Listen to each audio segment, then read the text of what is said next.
Karibuni kwenye keka la FIFA 2026. Hapa nitakupa habari zote zinazoendelea kwenye kombe la dunia.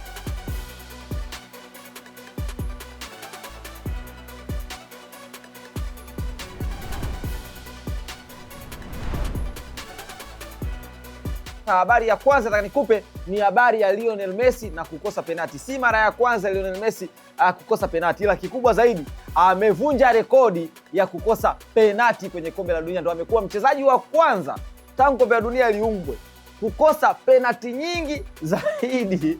Amekosa penati dhidi ya Misri, pia amekosa penati dhidi ya Austria. Japokuwa hizo mechi zote alikuja kushinda at the end, lakini ndio rekodi aloweka kwenye hatua ya makundi na hatua hii hapa ya knockout. So goti ni goti kila sehemu. Pia napenda kuongelea mechi ya Misri pamoja na Argentina. What a drama.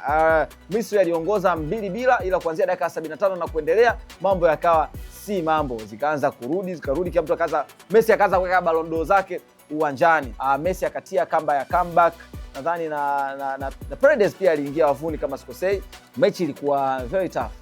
By my side naweza kukwambia it was very unfair for the African teams. Ile goli ambayo lilifungwa na likakataliwa kwamba ilichezeka foul sekunde 15 kabla ya mpira kuingia wavuni, on my hand naweza kusema lile ni goli. Though sinaona kama hiyo ilitokea kwa Mo Salah dakika kama sikosei ni za nyongeza zile. Mo Salah alikuwa anashambulia akakatwa ndani ya box, sio alisukumwa ile, alivutwa jezi akaanguka. Argentina wakapiga counter, Lautaro Martinez akapiga cross katikati, wakapata goli la kuongoza. Very bad for the African teams. Nadhani sasa hivi Afrika tumebakia na timu moja tu, Morocco. Hope for the good, lakini Morocco kumtoa Faransa, ndugu zanguni, hapo inakuwa kidogo tafarani.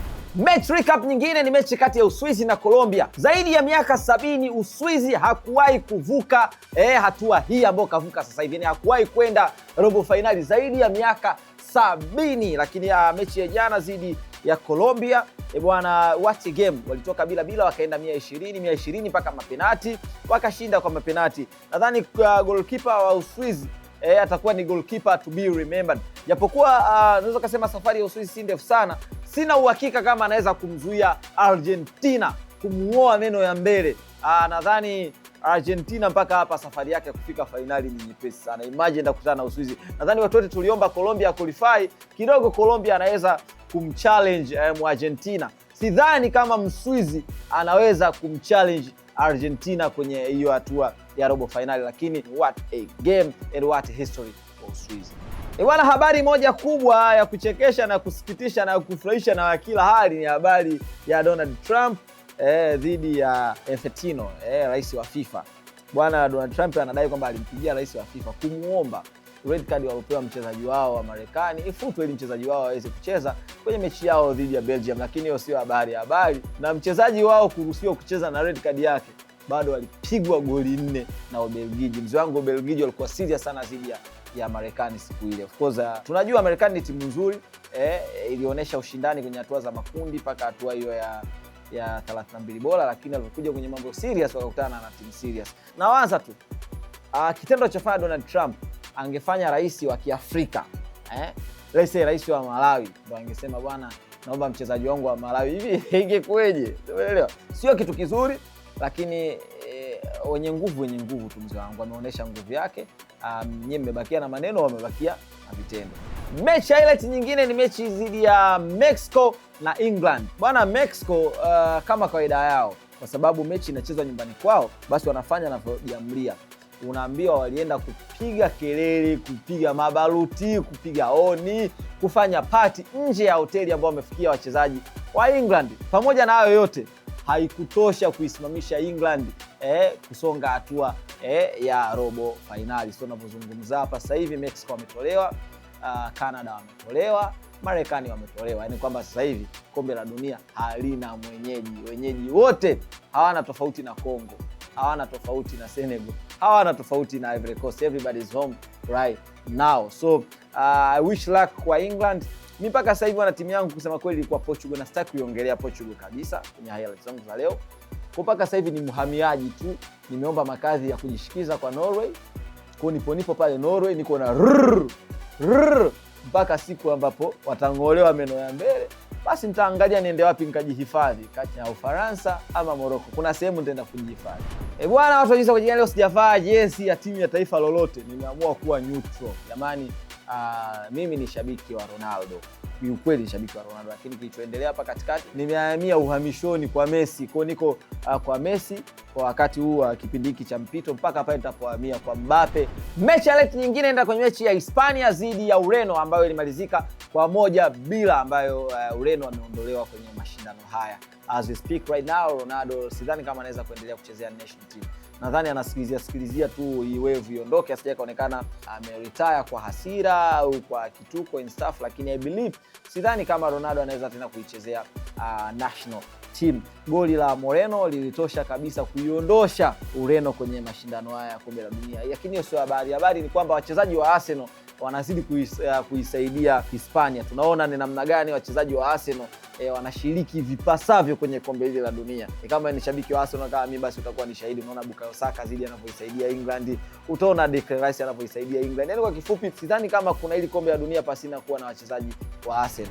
Straight twende kwenye player deep dive. Leo nitawapeni listi ya wachezaji 10 wanaostaafu baada ya mashindano haya ya kombe la dunia. Tunaanza namba 10 ni nani? Namba 10 ni Ochoa, goalkeeper wa Mexico. Bwana, huyu ndio kipa bora mpaka sasa hivi kwa kutokea kwenye timu ya taifa ya Mexico. Amecheza zaidi ya miaka 20. Ochoa atakumbukwa zaidi kwenye save zake kwenye kombe la dunia mwaka 2014 dhidi ya Brazil. Namba 9 ni Sadio Mane. Sadio Mane bwana, of course hajatangaza kustaafu moja kwa moja, lakini hatocheza tena kombe la dunia akiwa amevaa jezi ya Senegal. Sidhani kama ataweza pia kuendelea kuichezea timu ya Senegal. For Sadio Mane aliongoza Senegali kutwaa ubingwa wa Afrika mwaka 2021, lakini hili ndio kombe lake la dunia la mwisho. Kaa hapa nikupe listi zote. Mchezaji namba 1 atakushock. Nadhani ni Ronaldo, nadhani ni Messi, lakini kaa hapa. Namba 8 ni nahodha wa Korea Kusini, huyu anaitwa ni Son. Son bwana naye anatangaza kustaafu. Namba 7 ni Manuel Neuer. Huyu ni kipa wa Ujerumani. Nadhani huyu ni role model wa magolikipa wengi sana wa kizazi cha hivi sasa hivi. Bwana Manuel Neuer pia hatuko naye tena kwenye kikosi cha timu ya taifa ya Ujerumani. Ametangaza rasmi kustaafu kuchezea timu ya taifa. Namba 6 ni Van Dijk. Van Dijk kutoka Liverpool anachezea Netherlands, naye pia hatutokuwepo naye tena kwenye timu ya taifa ya Uholanzi. Nadhani mliona mapambano yake katika timu ya taifa ya Uholanzi. Tulimuona kwenye Euro, tulimuona kwenye kombe la dunia lile lilofanyika South Africa, tukaja tukamuona nalofuatia hadi kwenye kombe la dunia lilofanyika Qatar. Jamaa aliwasha sana. So Van Dijk rasmi ametandika daruga. Namba 5 ni Thibaut Courtois wa Ubelgiji. Bana, katika hii generation mpya, golden generation ya Ubelgiji, kutoacha kumtaja Thibaut Courtois. Pia amesema hata staafu baada ya mashindano haya ya kombe la dunia, japokuwa hapo Belgium kuna mtu zaidi ya mmoja atastaafu baada ya mashindano. Namba 4 inaenda kwa Kevin De Bruyne. Bana, Kevin De Bruyne bwana, pia umri pia umeenda. Ujue De Bruyne naye ni mtu mzima, so amesema pia naye atastaafu baada ya mashindano ya kombe la dunia. Nadhani ataungana na Eden Hazard pia. Nadhani atakuwa ni mchezaji wa pili kutoka Belgium, high class player, kustaafu kwenye timu ya taifa. Namba 3 inaenda kwa Russia, kwa Luka Modric. Modric naye amestaafu, he's out na kuchezea timu ya taifa. Namba 2 inaenda kwa Cristiano Ronaldo. Hajatangaza rasmi, lakini hili ndio kombe lake la mwisho kushiriki akiwa na timu ya taifa ya Ureno. Nadhani na natabiri Cristiano Ronaldo atakuja kuwa kocha wa Ureno hapo mbeleni. Atakuja kuchukua World Cup, lakini atakuja kuchukua kama kocha. Namba 1 ni nani ambaye ametangaza kustaafu kuchezea timu ya taifa? Before kwenda namba 1, anakuambia tu bonus, captain wa timu ya taifa ya Tanzania Mbwana Samata amestaafu kuchezea timu ya taifa Stars. So right now hatuko na Mbwana Samata tena kwenye kikosi cha Taifa Stars. Thank you Mbwana Samata kwa mapambano yako dhidi ya taifa lako, mzee wangu. Utakumbukwa kwa kila kitu. Utakumbukwa kwa kuwa ndo mchezaji wa kwanza wa Tanzania kuchezea Premier League. Utakumbukwa kama ndo mchezaji wa kwanza wa Tanzania kufunga kwenye UEFA. So shout out to Mbwana Samata, we love you so much. Mchezaji namba 1 ambaye ameshai kutangaza zaidi ya mara moja kwamba atastaafu kuchezea timu ya taifa let's go to Lionel Messi 2016 kwenye finali za Copa America alitangaza kustaafu kuichezea Argentina kwa sababu alikosa penalti dhidi ya Chile kwenye shindano la Copa America, lakini sasa hivi yuko tena kwenye kombe la dunia. Inasemekana baada ya mashindano Lionel Messi hatakuwepo tena kwenye kikosi cha Argentina. KMC ya leo inaenda kwenye kambi ya England. Inasemekana mwanamuziki Ed Sheeran aliingia kambini kisirisiri, kaingia mpaka sehemu ya mazoezi ya wachezaji kama Messi hivi, sehemu ya kama kula. Aliingia amebeba gita, hakuwa na mic, alienda kuwasalimia wachezaji na akaanza kuwaimbia live. Alispend na wachezaji pale almost 1 hour, wachezaji wa England kabla ya kucheza game yao ya Mexico. So kama alienda kuwasalimia, alienda kuwaimbia na kuwapa moyo kwamba yo is going home this time. KMT nyingine ni kwenye kambi ya Norway. Unaambiwa kwenye kambi ya Norway kwa wachezaji wameanza kuumwa homa. Kuna wachezaji kama 3 wa Norway wanaumwa homa, wengine wanaumwa kifua. Kocha anasema anahisi ni pressure tu zidi ya mchezo wao unaofuata zidi ya England. Ni mechi yao ngumu zaidi kwa kukutana nayo kwenye mashindano haya ya kombe la dunia, lakini mpaka hapa alipofikia Norway hatuwadai. Kitendo cha kuizalilisha Brazil kwa kuipiga Brazil kwa goli 2, Norway hatuwadai. Atamkishia hapa, tutashukuru tu. Tunatamani England isonge mbele ili England ende akamkamue Argentina, kwa sababu kiukweli kutoka uvungu wa moyo wangu naumia sana navyoona Argentina inafanikiwa. Naumia sana kuona Messi anafanikiwa. Naumia sana kuona Messi anafunga. Najisikia vibaya, nakosa raha, nakosa amani. Naombeni England mnisaidie kumtoa Messi kwenye mashindano haya, mimi nitafurahi. So right now tuende kwenye drip check. Drip check ya leo inaenda straight to Cabo Verde. Na kama umefuatilia wachezaji wa Cabo Verde, kama yule dogo ambaye alifunga goli la pili la Cabo Verde, yule aitwa Sydney kitu kama hiko, jinsi alivyosuka. Sasa msusi wa timu ya taifa ya Cabo Verde anaitwa Lorete Rocha. Huyu ni mzaliwa wa Cabo Verde lakini sasa hivi anaishi Boston, Marekani. Kazi yake ni ususi. Alishakuwa mchezaji wa basketball ya timu ya taifa ya Cabo Verde kabla hajahamia kwenda Marekani. Msusi mwingine maarufu anaitwa Sheldon Edward. Huyu ni msusi wa Marcus Rashford. Kama unaangalia katika wachezaji ambao wana misuko noma kabisa, lakini pia kuna mdada mmoja ametrend sana, anatengeneza nywele zake. Udada anafanana na Erling Haaland. Udada amemuomba Erling Haaland basi amsuke hata kwenye moja ya mechi zake, yani amtengeneze nywele. Unaweza kuona udada kwenye Instagram yake ametrend sana, hadi Erling Haaland alienda kucomment kwenye moja ya posti yake. So this is drip check for the day. Bwana, feature match prediction ya leo ni kwenye game ya England versus Norway. Na apeni hiyo tu game. Weka both team to score kwenye game ya Norway versus England. Wanangu wapiga bet, chagua wewe ni GG ama goli 2. Ndio ndo match prediction ya leo, lakini ukiniambia who to qualify kwenye this game, very tough to predict. Very very tough to predict. Bwana, tuenzetu mtaani right now tukakutane na Mena.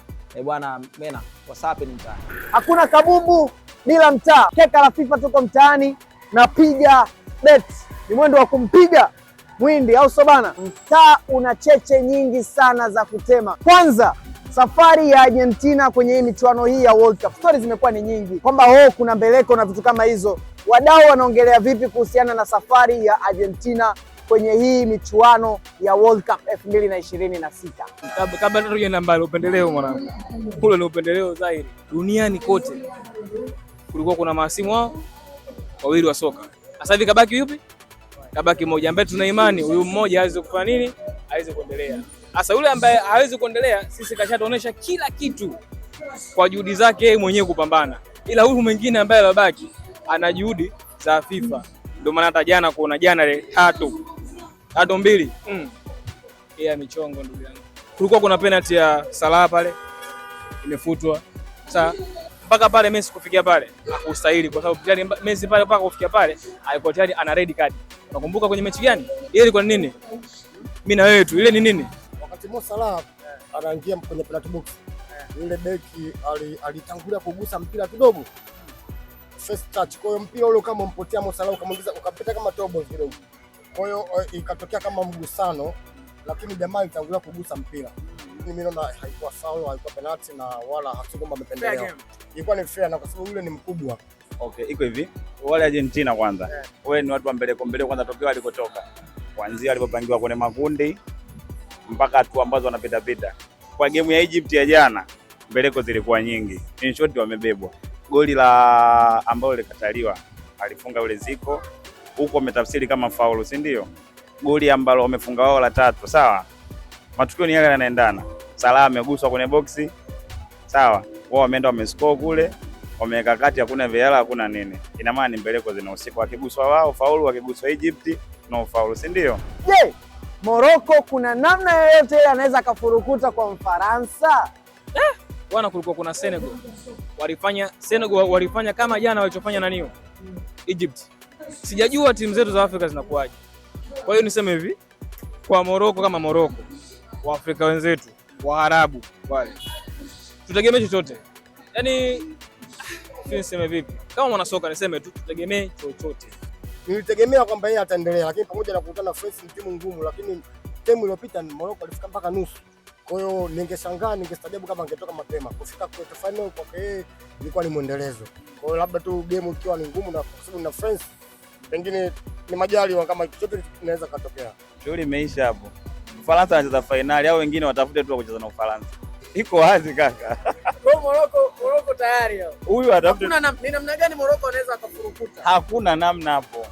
Morocco kiukweli uwezo wanao kwa Ufaransa, lakini sasa nikiangalia ile top la Ufaransa inanitia wasiwasi. Morocco angepangwa na mtu mwingine kama kwa mfano Morocco na Belgium, Morocco na Switzerland, Morocco na Argentina. Morocco walikuwa wanatoboa, lakini Morocco kwa French bwana nawapa karata ndogo sana, ninawapa asilimia kubwa sana French yani. Bwana Mtanda, nauza swali moja.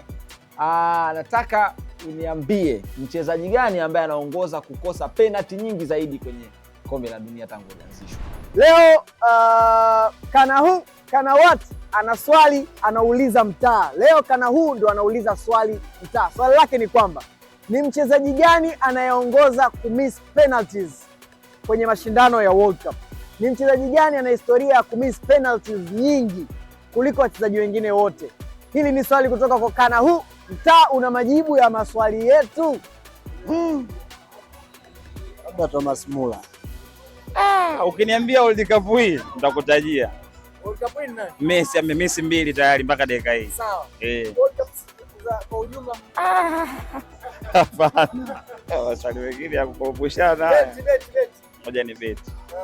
Bruno anaweza kaa Bruno Fernandes. Yeah.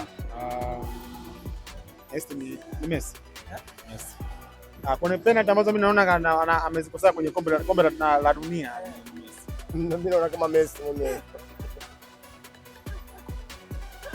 Anaona kama Messi mwenyewe, lakini hiyo ni changamoto, ndio game, lakini pamoja na kumisa lakini ndo anaongoza magoli. Bwana, sina hakika. Sio Cristiano mwanangu. Mimi si Cristiano, sure. Jamaa anakuambia Cristiano Ronaldo. Yes, Cristiano. Kinyonge sana maana jamaa naye ni CR7. Cristiano. Au sio bwana? Sure. Gabriel Batistuta wa Argentina. Gabriel Batistuta. Ya wa Argentina. Atupeleka unajua mwaka gani huyo mchizi? Time wewe atupeleka 90 na kitu. Wewe wakulungwa ndo tunaelewa vitu hivi hapo hivyo. Watoto wadogo waelewi. Haina noma bwana, fuatilia kwenye historia hapo. Gabriel Batistuta amemiss penalties ngapi kwenye michuano ya World Cup? Keka la FIFA na Piga Bet, hizo ndo zilikuwa stories za mtaani. Mimi ni Colin Mena. Tumepewa nguvu kubwa sana na Piga Bet, mwendo wa kumpiga mwindi. Au sio bana? Turudi kwako Hans. Bwana, keka la FIFA 2026 linadhaminiwa na Piga Bet. Piga Bet linafanya tuwe hapa sasa wanangu kwenye game ya England versus Norway, na Piga Bet nenda kaweke kipindi cha pili ndio kiwe na magoli mengi kulipo kipindi cha kwanza. Lakini pia Piga Bet wana option moja ya tofauti kuliko kampuni zote za kubeti, kwamba timu gani ndio itaanza kuanzisha mpira kwenye mechi either home or away. Chagua wewe ni timu gani ndio itaanza kuanzisha mpira. Nadhani ni option noma zaidi kwa hii kuiona kwenye kampuni za kubeti. Here we are again, keka la FIFA 2026 na Piga Bet.